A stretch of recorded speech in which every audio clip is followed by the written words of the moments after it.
So welcome to the first episode of Here We Go with Leeds United's video podcast. Should we call it, boys?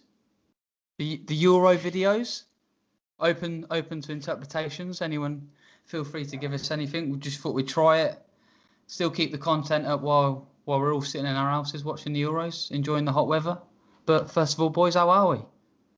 It's been a while. Wow, yeah, it has, hasn't it? It's been a good start to the summer since that emotional final game we got to all be together. That was a great day, wasn't it? And then, yeah, kind of you miss football for a few weeks, and now I feel like I'm straight back into it. Euros, England today. Yeah, it's brilliant. You look like a new man, Simon. Have you had a new haircut? Oh yeah, shall I tell you about it? A little bit of Jackie Maradona, got the go faster stripe in it. You got the six pack as well. Well, he stole it from me, didn't he? Let him have it. Yeah, mate, I'm good. Yeah, really good. My Sunday League football team, we won the league by 8 points. Done a Leeds. Only got promoted because of COVID. Because of the COVID break, coming back, lost one game out of 10. Won 9, lost 1, mate. Last 10. So yeah, really good. Got a couple of goals towards the end of the season from left back. Nice. But how was your end of the season do? Yeah, the less said about that, the better, mate. Really, I think. Come on, I want to hear about it. I'm not much of a drinker, and yeah, I weren't in the good books. Let's just say that. I heard you being sick out the window. Yeah, exactly. Yeah, that sort of stuff, mate. Far too many drinks, far too much sun. I'm saying it's heat stroke. My other half would say you're a lightweight. Yeah, I'm going with lightweight. Absolutely. But no, obviously, it's been that long since we've done the podcast that I guess we can talk about, firstly, the Leeds boys that didn't make the squad. Patrick Bamford. Josh said you said towards the end of it, you kept putting in the group chat, I think you said the player that looks like the most that they could sneak it would be Jack Harrison, purely on form. Obviously, we all love Luke Ayling so much, but I think we knew that was a massive stab in the dark just because we've got like 87 registered left backs that are English and playing well at the minute. So, but I mean, I was absolutely gutted for Bamford, boys. Yeah, absolutely. I think he deserved to at least been in the initial squad and had a chance to play in those friendlies before the Euro started. Gutted for him. I think it's crazy that Watkins was chose over Bamford. Yeah, disappointed for him, to be honest with you, but I fancy him to come back next season. And get an England call up. I think he's going to come back and he's going to have another great season. I think he'll get his chance. Yeah, I would love to have seen Bamford because Southgate's not seen him do anything in an England shirt. Those early doors games, those friendlies, that would have been a great opportunity, wouldn't it? Just to see him, I guess, and give him an extra headache or an extra choice to think, hang on, yeah, I could take him, because Watkins didn't do anything in those friendly games. It seemed a bit pointless. Also, big shout out to those Leeds United fans that were singing Bamford's name every time Watkins touched the ball. Yeah, that was quality. Everywhere we go. Absolute class, mate. Yeah, that was brilliant. Fully deserved as well. While you're on the subject of the warm-up games, didn't really left much to be desired. Being an England fan like we all are, obviously, didn't leave me worried. But I think the main thing was it was just weird that he played a lot of players that weren't actually going to be in the 26-man squad. More maybe just because he felt bad that he wasn't going to pick them. Yeah, it was a very strange thing to do, but yeah, maybe he just felt. He just, to be fair, he just seemed like quite a nice guy, Southgate. He probably felt sorry for them. I think the worst thing about those two friendlies was Henderson taking the ball off of Calvert-Lewin and missing a penalty. Yeah, that was brilliant. I really hope Calvert-Lewin ripped into him at the end of that game, because it was shocking. The striker should be taken out, regardless of if Henderson's a bigger main figure within the England setup. But that's wrong, totally wrong. Yeah, there's a real I'm the main man, I'm back. Yeah. You know, I need to show that I'm here to get in the team. It was a real, I just didn't like it at all. If anything, it probably done him no favours. It made him look like a tit, really, didn't it? Yeah, massive tit. Once and then after those two friendlies, well, before the friendlies, he nailed it down to a 26-man squad. If you could name one or two players that you really think should have been in the squad? They don't have to be Leeds players that you thought really, really were hard done by not to make the squad in, and swap them in for two people that did, maybe. Who would you go for? Oof, it's a tough one. I'm trying to think. I think Jesse Lingard has to be mentioned because he's had such a good season. Agreed. Yeah. I think, Southgate said it before that he was always going to choose players that are in form, but that hasn't happened, and he's chosen two players that might not even feature at the Euros because of injuries, which is stupid.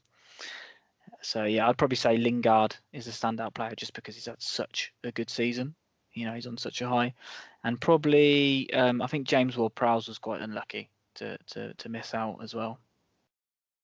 Yeah, he's a quality player, and obviously everyone knows what he can do from a dead ball situation. But he's got good range of passing, and he works hard. He puts a lot of miles in just to close people down. I think a lot of our natural starters probably don't do that as well as others that probably didn't make the squad. James Ward-Prowse being an example. One for me would be Tomori, who's a centre back who's playing over in AC Milan. Don't get to see a lot of him, but I've seen quite a few games. As you boys know, I'll watch anything going. And he's quality, and he's got a bit of pace as well. So I would have picked him above Tyrone Mings because I just don't rate him at all. He played well today, to be fair. Yeah, but I know what you mean. I do feel was he like tested really today though? I do feel like there's a mistake in him. I just feel he nerves me a lot. But I think you're right. Yeah, I think he was lucky to be in. To be honest with you. Worth a mention, boys, making a 26-man, and then it gets whittled down. Ben White, boys. I mean, I don't think there's a Leeds fan out there that couldn't say they felt a little bit proud that he made that squad. Yeah, down to Bielsa, not Graham Potter. Do you know what? The best way I would describe Ben White, he's a Rolls Royce, isn't he? He's just smooth, class, quality made. He's a good player, and he's got everything, I think, the makings to be a top international player and a top Premier League player to come. There's so much more from him to come, isn't there? And we put those foundations, I think, into him. I think he's a similar player to Stones. I don't think him and Stones can play together. As a two. Very, do you think very similar. You need somebody that's probably going to be a little bit more thuggish and bullish, and then him to play alongside to be the ball player. I do like Stones, but I have to say I do think Ben White is a better player than Stones, and I think he will be in the future. But yeah, I can't see those two playing together. But yeah, so happy for him. He's fully deserved. He's such a great player, and he's probably going to get a big money move now, isn't he?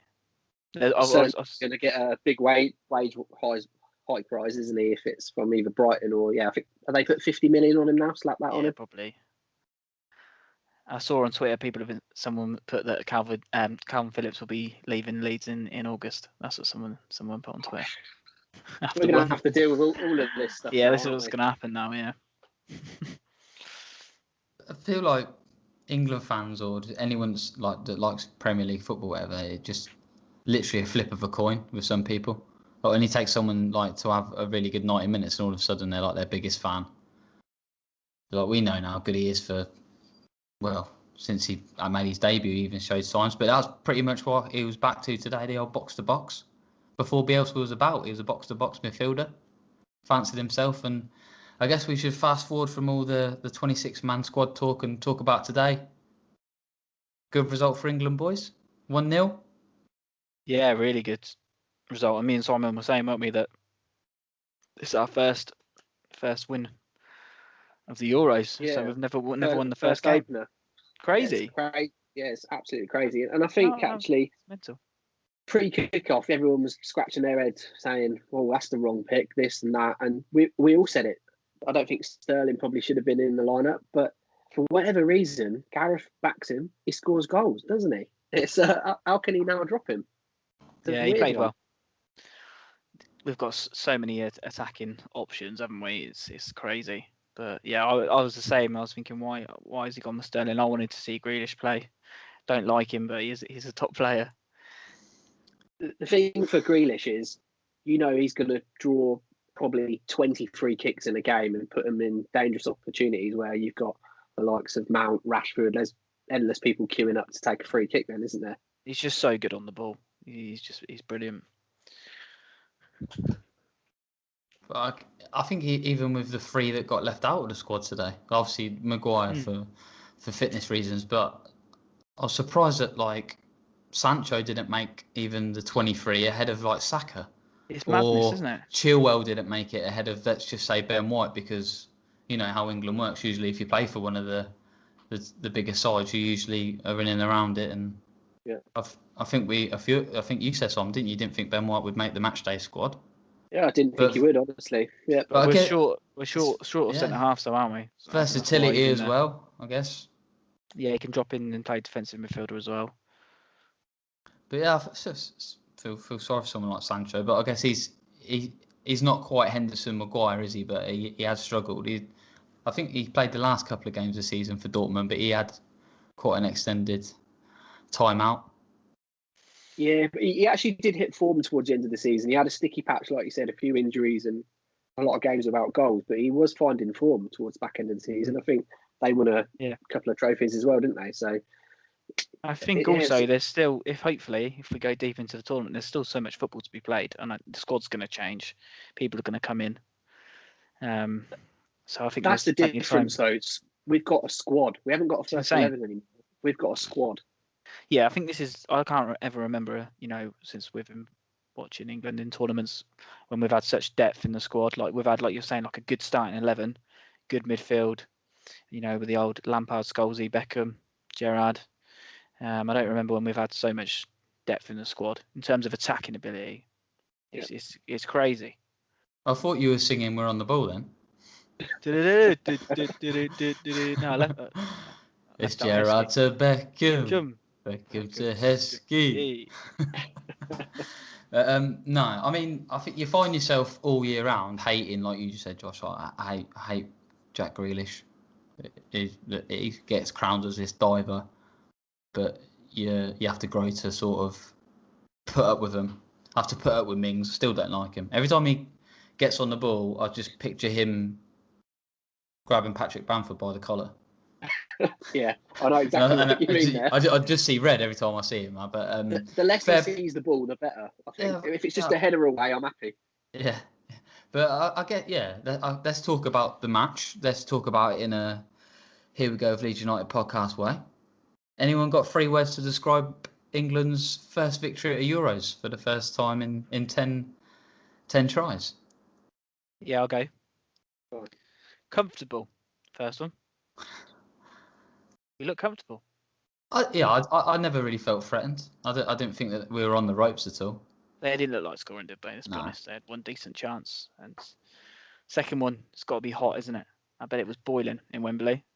We recently went, and it was a bit hot that day. It must have been boiling in there, and you could tell by the bit of the tempo in the second half. I think people were struggling a little bit.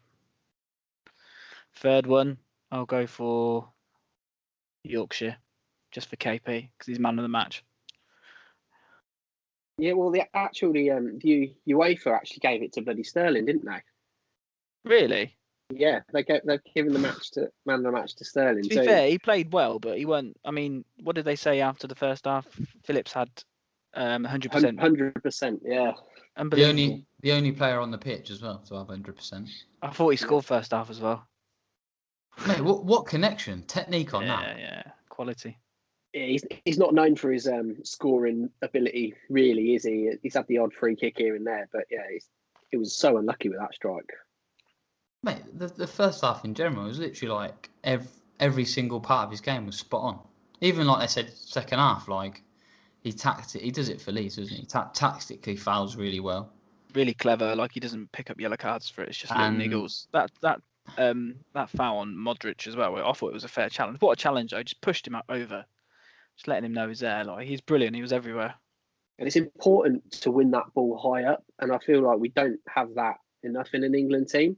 A lot of those, generally, once you get past the midfield, whether it be a Henderson or a Rice, they're all just attacking. So to see Calvin playing so high up, but he's got a defensive mindset, I thought worked really well today. It was actually the partnership between Rice and Calvin was pretty sweet. It meant he could get forward but win the ball. His passing was absolutely unreal. There was little flicks. There was a few long-ranging passes. He was fantastic that first half. And yeah, he continued it, didn't he? Yeah, there's one part of the first half where I was like, bloody hell, like he's a number 10. Like, I think it was Mount rolled it into his feet and he like held it up and done like a little back heel into Sterling. Like absolute vision, mate. Like I think it's just because we were a bit shocked, weren't used to seeing him play. We haven't seen him playing that sort of position for years and years. But like, just shows you how versatile he is. I've got a good stat for that. Go on. So, Calvin Phillips has been caught offside more times at the Euros 2020 than in 116 matches for Leeds United under Marcelo Bielsa. I think that just sums it up for me. That's brilliant. Brilliant. You got anything, Simon? To do no stat wars? You I worried? didn't even know that was a good one. That was great. He'd just nab that off quickly. I just worked it out myself.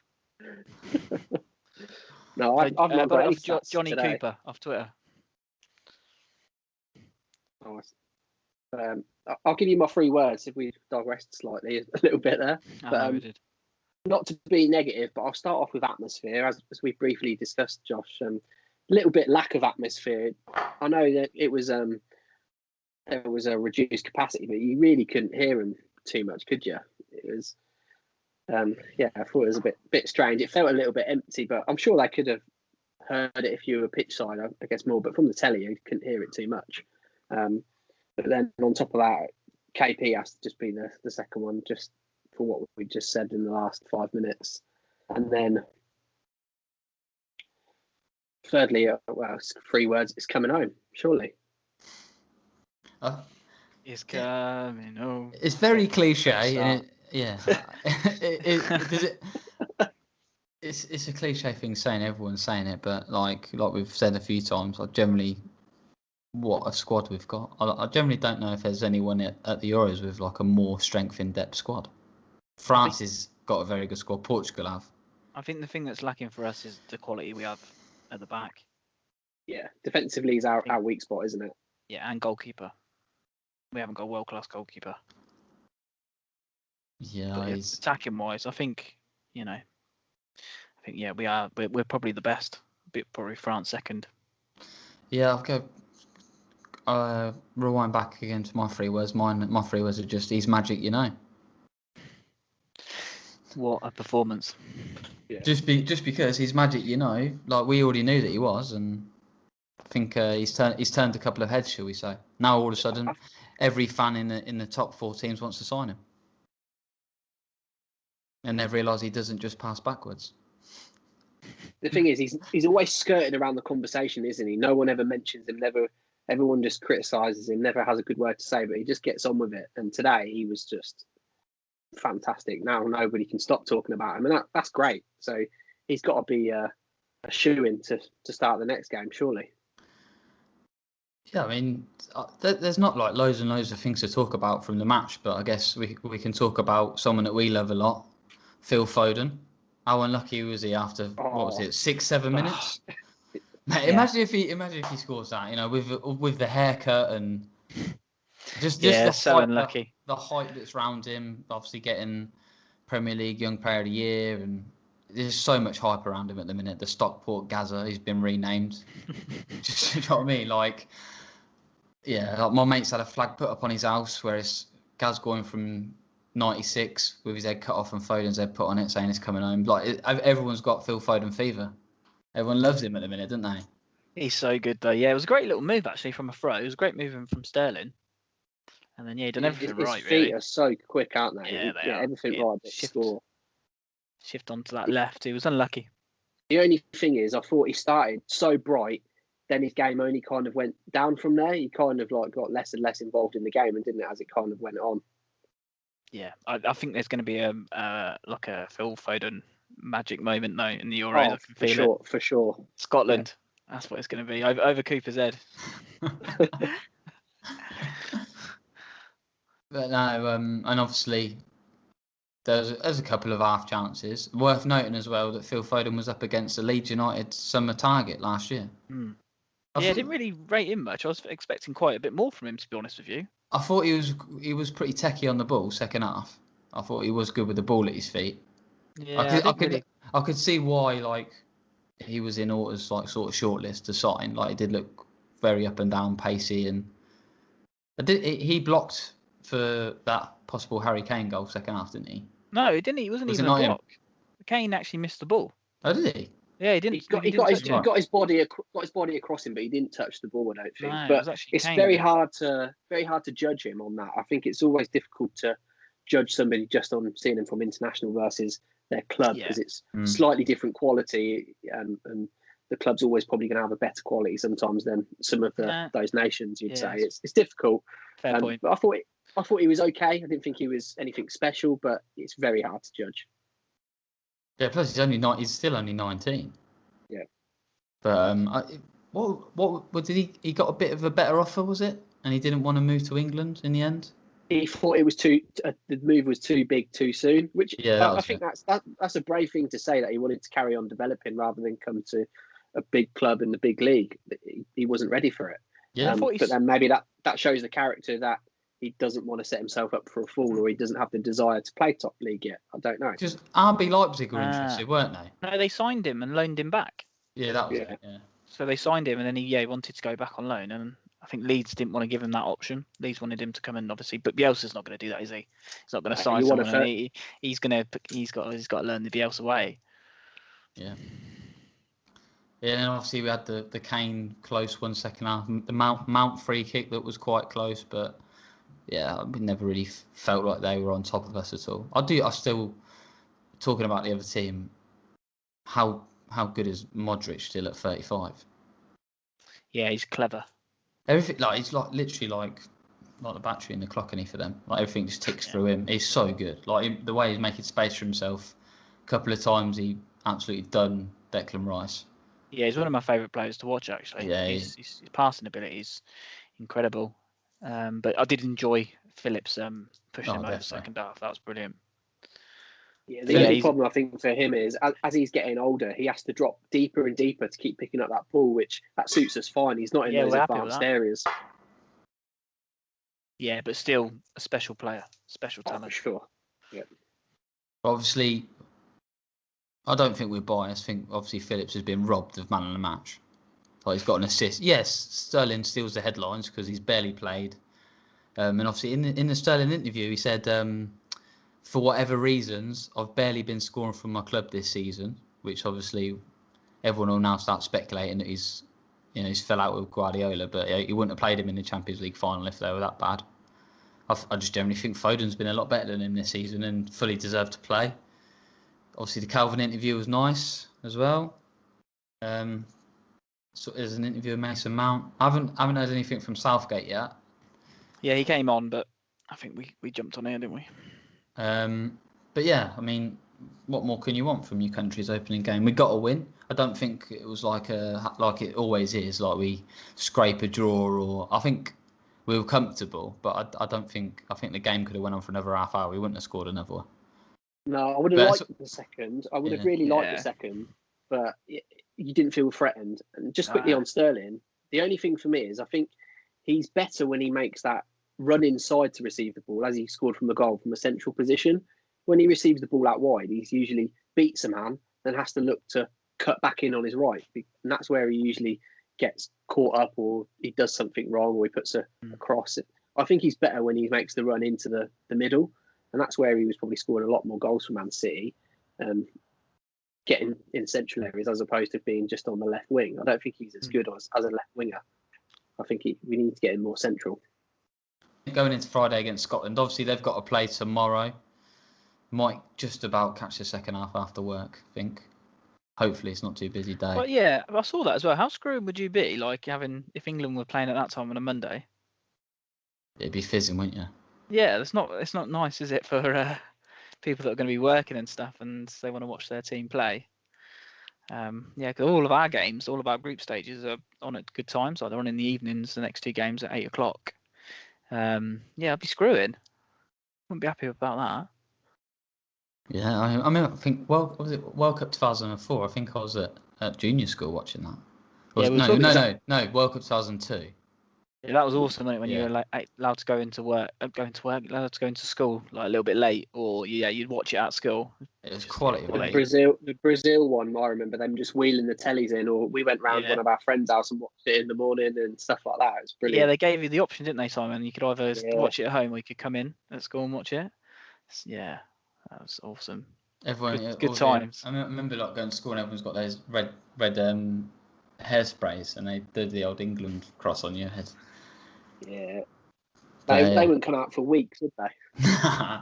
No, you wouldn't get near that now. But yeah, I mean, going into it Friday, I guess it all depends how they get on tomorrow. They've got Czech Republic, Thomas Souček, and they've got both the lads from West Ham, Souček, Safal. I'm not going to try and tell you any more of their players because I don't think I could, but I don't think there'll be a pushover at all. But I think Scotland have actually got quite a good squad when you think about it. I mean, they've got like I'm going to say it. I'm going to say it now. We win the group. Scotland finish second for me. I'm saying it. I think so actually as well. think they're going to be okay. I think it's going to be, someone was saying earlier, actually, we think it's going to be the hardest game of the group stage against Scotland. They've got a good, decent team. They've got a very good, solid base when you think about it. Obviously, we'd love it if Cooper gets some game time for him, but he's got quite a lot of competition at centre half. They've got obviously Liverpool left back, arguably one of the best full-backs in the world. Arsenal left back, Kieran Tierney. Yeah, they've got Man United, Scott McTominay through the middle, Che Adams. Shovel face, John McGinn. Yeah. Oh no, podcast. Not him. If he scores against England, most hated man on the podcast. Oh God. But they in a pre-international friendly, they drew with the Netherlands and arguably should have won that. They would look fantastic. I think it was Memphis Depay scored a late one, 88th minute. They've got some good players. It's going to be a battle, that is. McGinn, like, I hate him, but he's a good player. He don't stop. That's what I mean. He's there, so annoying. He'll be all over Mason Mount, all over him. He's another one, clever fouls. It's going to be a tough game. It's going to be a really good game. Really looking forward to it. Well, I guess what I was getting onto, obviously, if they get a result tomorrow, they might go into the game and set up shop and play for a draw, whereas we've already got our win. If they only get a draw, if they get a loss, they got to go for it. And obviously, if they got to go for it, it plays into our hands. And do we go with the same 11 because we won? Yeah, I think so. I think that's what I would do. I'd probably start with the same team. I don't see why not. I think it'll keep it the same, and then we've got so many people that are available to chop and change the whole formation and just personnel. It's a strange one. Sterling got his goal. For me, he will start. Kane's an absolute rock. He's always going to start, isn't he? Unless Maguire's fit, I see that possibly being the only change. I wouldn't even put him in. No, I don't see him doing it unless somebody picked up a niggle from now until Friday. I don't know, in the next few trainers. I assume they'll have tomorrow off and then they're back in. My only change would be that I'd consider dropping Trippier. I prefer having a proper left back. You want a left-footed? Yeah, I want a left-footed left back. I just don't get today with how we were looking to play at some points, like with the outlet of Sterling down the line. Why wouldn't you have an actual left back that can do a ping down the line or a switchfield pass? Like, he has to go inside every time, and that obviously caused us to then have to play like the 5-yard passes and got us into trouble a couple of times because he's always on the half turn, always going back to Mings, and every time Mings had the ball, you didn't feel very comfortable. He also was very, very lucky with that header second half. He didn't even look, did he? He did not know that bloke was there. He had no idea. That guy was there. He was lucky it had enough on it. But yeah, I think Southgate, they asked him why he picked him at the start of the game, and Southgate said that for his experience mainly, because they've had to make quite a lot of changes to the back four. Apparently his talking's really good. They wanted him in there for his experience. So potentially maybe they may play somebody different at left back. Yeah, I think in terms of anyone, I don't think there's anyone that really, really deserves to be dropped, but I think Kyle Walker done himself just his second half.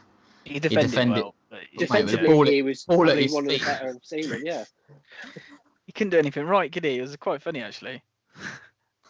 That ball out wide to Trippier when he was standing next to him, and he was having a go at Trippier about it. Like, move for it. But his positioning was really well. There was one that came into the box and he just kind of stood and shielded the man out the way, and Pickford picked it up comfortably. That was a good little bit of defending. But yeah, I don't think it. Yeah, what's going on with Pickford's hair, by the way? Yeah, poor, isn't it? Awful haircut. It's not long, but it's not short. It's just the same all over. It looks a bit odd. He's going for strange. He's going for the old John out of Peaky Blinders. Yeah, I think he is. I think Yeah, he done all right though, didn't he, Pickford today? He claimed a couple of things with those short arms of his. He got the ball a few times down, didn't he? But yeah, he didn't really have to make any saves, did he? I think there was one from Modric, but it was comfortable. Yeah, I think out of the three keepers, I don't actually think that there's one that I'd be like, yeah, like he's solid. I'd probably want Nick Pope if he was fit. I quite like Nick Pope. I think he's probably the best keeper we've got, but obviously he's injured. He gets the old abuse about not being able to play out from the back, but I really don't fancy Pickford playing out from the back, if I'm honest. That was probably his worst thing today, was his kicking. The problem with playing out of the back at international level is they can't work on it enough for it to work. I'd rather you just kick it long. Yeah, if you can't do it and you've not worked on it, what's the point in the risk, eh? But to be fair, we've got to say to Pickford, like when he plays for England, in terms of like competitions, he does deliver for us at the end of the day. He likes playing in the bigger games, I think, and he looked all right today. If he carries on like that, hopefully we'll be all right. Obviously, this Euro started on Friday, boys. Have you had a favourite game of the tournament so far? Not really. I thought the Italy game was not a bad opener, to be fair. But I was always saving myself for the England game. Yeah, I'd probably say the Italy game for me was the best game so far. I quite liked watching Italy play. I thought they were a good team, and I like seeing small players play. And that guy's 5'4". What's his name again? Spinazzola, that one. Number 10, yeah. Oh, number 10 was it's like 5'4". He's tiny. Brilliant little player though. Insigne or something. Yeah, he was really good. Yeah, I liked watching Italy. I thought they were a good team. They were an exciting team actually. I'd probably say that's my favourite game so far. I thought the Wales game was boring. Yeah, I didn't watch Belgium game. How was that? It was comfortable for them, wasn't it? I don't think they had to really break a sweat. 2-0 up very quickly for half time, wasn't it? And obviously they had the weird like VAR offside that happened to like Mings at Man City earlier in the season. Like, stupid, isn't it? Yeah. Hits a defender, but he's like 3 or 4 yards offside, isn't he? Yeah. Plus, like I think like he only plays the ball because the guy's behind him. Like, yeah, so it's a strange one. You feel bad for the defender there, don't you? Yeah. And North Macedonia are obviously playing at the minute, and we've got keen interest on that game because we've got Alioski. Well, we hope he's our Alioski. He is playing at the minute. It's 0-0 after 15 minutes. Yeah, I've got him in my dream team because he seems to take penalties and a lot of their decisions. He's quite an influential figure, I think, in that he squad. He is for that team, isn't he? Yeah. Maybe that's what Phil Foden's had. He's had the Alioski, not the Gaza. Yeah, good point. Actually, it is more silver, to be fair, isn't it? It's more Phil Schofield than Paul Gascoigne. But obviously, lots happened in the Euro so far, and it's worth mentioning that the horrific incident that happened yesterday, and thank God that Christian Eriksen seems to be all right, boys. Yeah, couldn't quite believe it. It was. I couldn't believe my eyes what was happening. It was wow. It was really difficult to watch, wasn't it? Yeah, really puts it into perspective, really, doesn't it? Yeah, so glad he's pulled through because it really did look worrying. Yeah, just like the medical team and the referee done so well. Yeah, just glad he's pulled through, and yeah, he's probably not going to be able to play again, is he? Really? But yeah, that doesn't even matter anymore, really, does it? The fact he's still alive and he's got a family, he's got kids. Yeah, just glad he's all right. Yeah, I think fair play to all the Denmark players and as well, because they acted very, very quickly moved him into like a recovery position, got people in, shielded him so it wasn't too visible, and yeah, they acted really fast. And fair play to them for all agreeing to actually come out and finish the game. It's honestly, I feel bad for the result for them because clearly their heads weren't there second half, were they? So it's absolutely not. No, I can't believe they. I think UEFA gave them the option, didn't they? They could either finish it last night or play today. Yeah. And they wanted to get it done. So yeah, I can't believe they played it, to be honest with you. But obviously they knew when he was going off the pitch that he was stable. Obviously we didn't know that at the time, but yeah, you can tell in the second half their heads weren't in it. It's nice, obviously, because obviously we have a Twitter account and we all follow it. Nice to see everyone like coming together and wishing him well all over Twitter. Seeing the videos of the fans singing, the Finland fans singing his first name, and then Danish fans singing his second name. Stuff like that's really heartwarming, isn't it? I think it's nice that everyone forgets about. I think he's one of those players, isn't he? Yeah, he's not like he's ever been a player that's not been loved or liked by neutrals and everybody around, because he's such a great player as well, and it seems like he's obviously a nice bloke. So everyone was really pulling together to wish him the best. So yeah, crazy time, but hopefully he is okay. Let's brush England to a side and talk about the real reason why we first started doing these sort of podcasts in the first place. Let's get on to some Leeds United news. And off the top of your head, is Gianni Alioski staying at Leeds United? Yes. I think he's staying. I really think he is. I do as well. But I've still got that bit of doubt. Why is it not done by now? Because they offered him a contract a couple of weeks ago. It was confirmed. So why has he not signed it?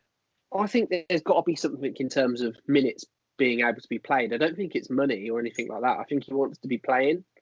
So if anything, it's only going to go down what he's probably expected to play if we do make another signing, isn't it? He's going to be there as a backup, whereas at least the last 3 years he's been pretty much in almost every week or on the bench and come on, hasn't he? So maybe that's the stalling point. I don't know. I don't think it's money. I think one thing that you have to really praise him for, like what Victor Orta said on the Phil Hay show, for someone that possibly could be moving away in the summer, and if he did have a pre-contract agreement anywhere, like what a shift he put in. Like the last few games of the season, not many players would do that. Like he said, he's been at clubs where someone's got a pre-sign somewhere or their contract's running out. Look at Ryan Fraser last year. He did it to Bournemouth. He refused to play after lockdown because he knew he was getting he's going to be playing Premier League football for Newcastle. Like fair bloody play to him. Like, absolutely. He could pick up a real serious injury, that he could, and then he's got no contract.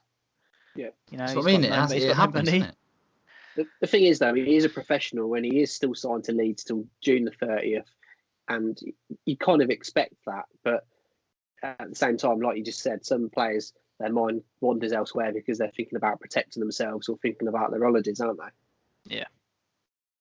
I guess while we're on the subject of contract negotiations, Tyler Roberts signs a new deal till 2024. Yeah, happy for him. It's deserved. He's had a really good end of the season, hasn't he? I know we were down on him quite early on in the season, but he's been brilliant. Fully deserved. Yeah, I think it is deserved. The only thing I want to see from him now is a few more goals and assists. I think that's the only thing that's missing from his game. But what he offers on the pitch, he's improved week on week on week, hasn't he? That sort of back end of the season. And this is only going to do him good if he can get some minutes for Wales. Yeah, hopefully he gets a minute for Wales. Obviously, he didn't feature yesterday, but they don't really play to a style that really suits how he plays. They played pretty long ball-ish yesterday. The only person he's probably going to have to play that similar role is like Ramsey, but he's never going to get ahead of him, is he? No. I guess while we're on the subject of players in and out, Barry Douglas released. Obviously, Berardi and Hernandez, senior players, leaving as well. If anyone's interested, the full list is on the Leeds United website of players released throughout the different age groups. But yeah, first team, Baz, not done well for us boys. Wonderful effort. Hopefully, he finds himself a club in the Championship. I don't think he needs to be playing at any tiers below that. I still think he's good enough for the Championship. Yeah, it didn't quite happen for him at Leeds, did it? He had a couple of moments, but obviously he's had his injuries because he had that brilliant season with Wolves in the Championship. But it's just not quite happened for him. But he seems like it was a a top question guy. mark for me. It was a strange one because he went from there. He was player of the season, wasn't he, of the Championship? Wolves got promoted and then they sold him that season. So that was always a question mark in my mind. And he showed glimpses, dead ball. I just don't think he could probably do the running game that's required from us, can he? Yeah, I think his body wasn't great with it. I mean, he picked up so many injuries. He'd come in, wouldn't play one game, then he'd be out again. Or he'd be back at full fitness and then he'd pick up a slight injury again. Just didn't quite happen for him, did it really? But he seems like a top guy. And he's obviously only spoke highly of the club. But I think there's rumours that he could actually sign for Blackburn, I think. But I think he'll sign. I was going to say, are they going to take him on a permanent? Yeah, I think he's played a bit might. for them, hasn't he? Yeah, but yeah, wish him all the best. He seems like a top guy. Yeah, and then it could be Ollie Casey could be departing the club in the near future to newly promoted Blackpool into the Championship. It looks like it could be. Yeah. I mean, he's got a lot of competition at centre half. I think we might see a few players going. If it's not this season, next season, like maybe your Robbie Gotts, Alfie McCalmont. Bogus. Yeah, I think if they're not breaking through, because they're getting to that age, aren't they, where they're going to start wanting first team football, and a lot of time they're not even making the bench of the first team. So I think it's going to come to that. I think so, because we've got other youngsters coming through that are probably going to be in front of them. If you look at all the youngsters now, which you would say are going to break the mould into the first team, they're all players that we signed last season. Not too many are homegrown. There's probably one or two. You'd say Creswell would be the standout homegrown player that might break through. But the rest of them, you'd say Somerville, Drama, Gelhart, Greenwood, which we all purchased. They didn't come through our system. Exactly, and there's obviously plans this summer to invest again in that squad and go out and bring in some more talented players. So I think potentially we may see a few people go. I really like Gotts. I think he's a great player, but I just don't see how he's gonna break through. Question marks for Alfie McCalmont as well. He's done well on loan, hasn't he? But I'm not quite sure. Yeah, and then final outgoing was Ryan Edmondson. Signed another season-long loan. Is it Fleetwood Town he's gone? He's 20 years old. Yeah, but 20's old now for some players. You need to be breaking through. Jude Bellingham, 17 years old. How have we not mentioned him earlier? Fair play. Came on, putting himself about like he's like in his 30s. Yeah. The youngest ever player, isn't he, now to feature in the European Championship? Yeah. What you know what I mean? What were you doing at 17? Getting off my head, probably. Like. Oh, madness, mate. He's got the head screwed on of a 25, 26-year-old at 17. No. Absolutely ridiculous. But let's get on to some transfer rumours. So, obviously, every Manly's dog is currently linked with Leeds United, such as what happened last year. Obviously, Rodrigo de Paul. It all seems like it was a publicity stunt to get some interest from fellow Italian clubs and some Spanish clubs. So yeah, I have read recently though the deal with Atletico Madrid is they've offered 20 million and a player, I can't think who, in part of a swap deal, but Udinese are saying 40 million. That's what we want. We don't want anybody else. We want 40 million, and that is it. I think it's just slightly out of our price range, isn't it? I think if we put up the funds, it'd probably come. I mean, to be fair, like I think 40 million's a steal because if Villa are signing Buendia for 38, which is probably going to rise to like 50 once he plays, say, 100 games or whatever, all these add-ons that they have now. I think 40 mil is pretty good. Just shows you how much more value for money you get in different leagues of football compared to in England. He is good. I think he is good value for money. I just think the way Orta strategises is he won't look to spend more than 25 on a player. So we got, let's just reel off a few. We got Cunha, Mateus Pereira that everyone will know from West Brom, Harrison Reed that everyone will know from Fulham. We got Galan, Noah Lang. Yeah, so there's so many people, but like out of all the people that, if you can sign one of them, who do you reckon you want to sign? I think that Galan looks a real player. Yeah. I think he looks the one in terms of value for money, position that we need filling, and then I think if we could get that Cunha, the Brazilian, I think that might work as well.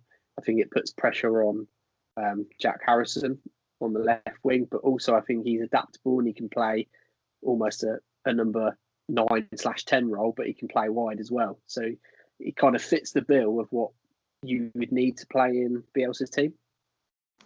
Yeah, there's so many options, and knowing Orta, we won't sign any of these players, and they'll all be someone that we've not heard of, and like who really heard of Rafinha? Look at the gem he's turned out to, and it's worth noting. I think it happened last year. Rodrigo de Paul was liking loads of Instagram posts, but Cunha is following Rafa on Insta. Obviously, they're both Brazilian, so it might have something to do with that. But he's also liking a lot of posts. They never had a relationship before, so it seems maybe they've just been introduced to each other because of the links here, and thought, okay, yeah, let's have a few conversations. Be interesting if they've sent any DMs to each other. Yeah. Or if it's just purely a follow. Yeah. And obviously, I think Angus Gunn as well, rumoured. Yeah, we're going to be linked with every man and his dog. Yeah, we've been linked with a couple of centre-backs as well. There's a couple in Scotland, I think, that we were linked with. There's a few strange ones where I think, well, we'd never sign another centre-half, surely. No. Do you realistically see us losing anyone? Not this year, no chance. No. I think everybody we've got is on a long enough contract for us to be comfortable. Next year is different kettle of fish. Yeah, I don't think anyone's leaving Ellen Road this season, mate. No way. And I don't care what Liverpool fans say, man. Scum Chester United. Rafinha's going nowhere. Phillips going nowhere. If somebody offered us 70 million, I think all of the board would still say no this season. I think if you get that offer next season, maybe a different question. I don't know. I think he needs a whole season with the fans in there, and I think if we can push on next year and get a place in Europe, would he then consider staying for another season after that? Because he's still only 23, 24? He's so young. But yeah, when the big money starts coming in for him, I mean, if he has another great season next year and people start bidding him for like 80, 90 million, because I do eventually think he's going to be worth that sort of money. I'm convinced he's going to be like one of the top players in the world at some point. And no disrespect to players like Ben White, but Brighton are asking 50 million for him already. So why is Rafinha not worth that and more now already? I still can't believe we bought him for 17 million. It's always a thing, though, isn't it? Always like English players in English leagues seem to be worth so much more money. Yeah. Same. Well, we mentioned earlier, just then, Jake. Buendia, 38 million, and then there'll be additional add-ons. So, and that's he's still not proven at Premier League level yet. Yeah, it's madness, mate. Absolute madness. But obviously, next update. Next time we do one of these videos, hopefully Leeds have put pen to paper with someone, boys. Oh, I hope so. That would really get me excited for the new season. Yeah. And also, boys, Wednesday the 16th, so next Wednesday, fixtures are out 9 a.m. Oh, that's going to be tasty. I'm really looking forward to that. I'm also waiting for the club to announce the membership. Usually they do it before the season finishes in April. They've mentioned nothing about membership renewals for the new season. Nothing at all. A few people saying in a couple of the pages that I follow that we're definitely going to be away the first game because they reckon the pitch isn't going to be ready. Okay. So, but I hope maybe the first game will be away. I've seen quite a few shots as well. It looks like we're getting our pitch done. Leicester and also Man City. So there's quite a few teams getting new surfaces relayed. Nice. Yeah, the City pitch was awful, wasn't it? Yeah, that was really. But the snowy Champions League game against PSG absolutely tore it to shreds, didn't it? But yeah, few bits of news to end on, boys. He's in, he's out. He's in, he's out. Diego Llorente does the okie dokie, and he gets guards of honour when he comes back to Spain training. What a lad! He's had to have 4 negative tests, and he's back in the squad. He gets a guard of honour and a welcome back. I hope he starts. I really hope he starts now after all that. Yeah, who needs Sergio Ramos, mate? When you got Diego Llorente. What a welcome as well. Yeah, he's obviously really liked. Yeah. In the camp. Yeah, I think he'll be starting for them. And just on that, I can't find anywhere. But is Rodrigo still in this little bubble where he doesn't know? I think they've all gone. I think they actually gave them poor little Rodrigo when they went. It's such a horrible thing, isn't it? Like, well, we're gonna make you train like full intensity, like you're going into Euros, but you're probably not gonna go. But like, can you go in this little postpone bubble? your holidays? Yeah, postpone your holidays. Imagine if you had to stay in there for the summer. Poor Rodrigo. It's not nice. And then if they win it, he wouldn't even get a medal. No. Apparently, they don't have a TV in the bubble. He's not even allowed to watch the Euros. He doesn't even know what's going on. Yeah. Just him and one other Spanish international and one football. But a couple of other bits. Simon's best friend, Jean-Kevin Augustin. God, it's resurfaced that it looks. Well, we don't know. Obviously, we're still yet to hear anything, an appeal put in place from the club, but you got to appeal it. FIFA announced that Leeds are due to pay the 28 mil that they promised to pay if we gain promotion to the Premier League. We said we'd sign Jean-Kevin on a permanent deal, but it's not confirmed though, is it? No, you can still get out of it potentially, or get out of some of the money at least. Yeah, my only thoughts on it are Leeds would not have gone down this route unless they were pretty sure that they could get out of it. There's got to be some wording or terminology that said that when the season finished on whatever date it was, because we had to sign pre-contracts with people like Jack Harrison to keep him remaining on loan. Ben White at the time, we had to renegotiate contracts to keep him. So you would assume that there should have been something that would have happened with Augustin, but it seems very, very odd. So we must feel we're in a strong position. It's only a preliminary sort of verdict, isn't it, that FIFA are ruling in Leipzig's favour. But yeah, we'll definitely appeal this, contest it. It could drag on for years, couldn't it? We need to send Marcelo down there. It wouldn't be very Leeds United to have just good news and just be so positive, like, for the last 2-3 seasons. There has to be something. Yeah, we're rich anyway. We can pay it if we have to. Do you reckon Marcelo's got the 28 mil? He'd pay that, wouldn't he? I think if they said to Marcelo, you need to go down there and put the case forward for why we don't have to pay it, I think we'd get off. Yeah, he's got a dossier already, hasn't he? He did research. We won't be paying it, put it that way. There's no point in Rad's hiring some like ridiculously expensive sports lawyer when you got Marcelo. Yeah, we've got Marcelo. He can do anything if he puts his mind to it. Goes down there, gets the old PowerPoint out. It's not to be forgotten, but he comes from a background family of lawyers as well, doesn't he? So absolutely, I'm sure he knows the laws as well.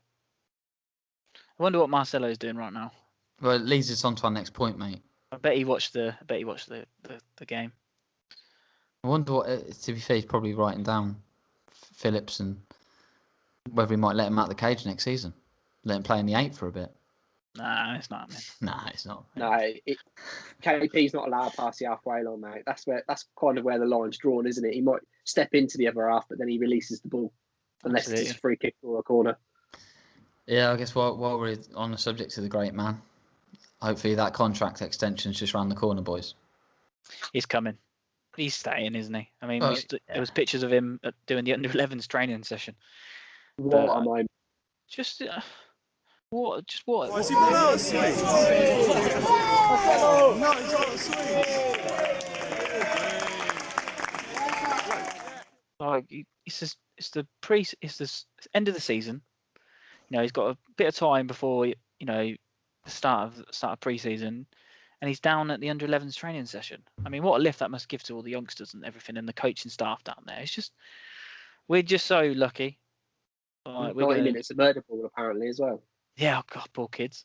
What do you think his wife's like? Like, I was going to try to do a woman Argentinian accent, like, Marcelo, are you coming home?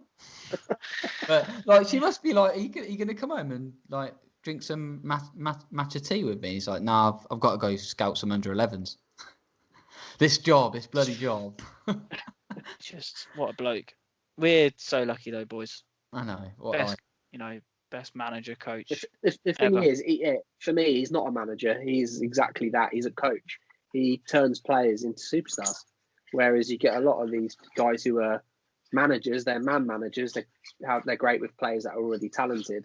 Marcelo makes these what you call average Joes into world greats, and they can play together and they give absolutely the most, don't they? Yeah, just what a bloke. What a bloke. And obviously we're still waiting on the Patrick Bamford contract as well. It was said, Kinnear promised it in the Square Ball podcast, didn't he? So yeah, it'll be coming. Yeah, and then I guess the final thing I want to end on is, boys, there's been so many prototypes of this Leeds United kit, but why are we always the last team to release a kit? And do we think it's going to be this very similar one with the V-neck and the yellow stripes? I hope not. Although I really hope not. I'll forgive them if they do a yellow away shirt. Yeah. And then I'll forgive them. But yeah, we are always last. Yeah, but the thing is, if they've done it first, we must be one of the fastest selling kits right now, surely, for obviously a newly promoted side from last season. Kinnear already said it himself. He under-ordered how many kits that we needed to sell because they absolutely flew off the shelves. You'd think Adidas would put us at the front of the list because we're probably going to sell so many shirts. Okay, we probably don't compete with likes of like Bayern and other teams that are signed with Adidas, but I think within England for sure we would.